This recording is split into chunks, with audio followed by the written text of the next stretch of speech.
আমেজ করে চিতই পিঠা খাওয়া হবে, তাই চিতই পিঠা তৈরির চলছে।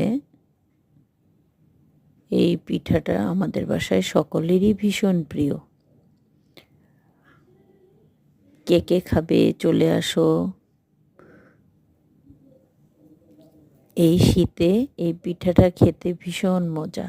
এই চিতই পিঠা, শীত মানেই তো পিঠা পুলি।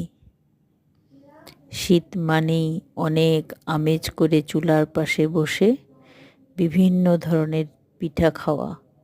কিন্তু সব রকম পিঠা যদিও বানাতে পারি না, তারপরও একটু একটু চেষ্টা করা। চিতই পিঠাটাও অনেক কষ্ট করেই বানানো হয়।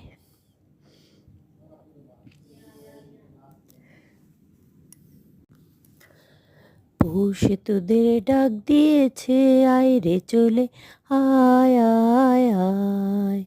পৌষে তোদের ডাক দিয়েছে, আয় রে চলে আয় আয় আয়। ডালা যে তার ভরেছে আজ পাকা ফসলে, মরি হায় হায় হায়। পৌষে তোদের ডাক দিয়েছে, আয় রে চলে আয় আয় আয়।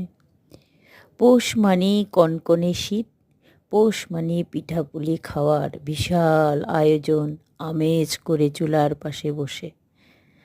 তাই আমার বাসায়ও আজকে চিতল পিঠার আয়োজন চলছে। চিতই পিঠা দিয়ে হাঁসের মাংস অনেক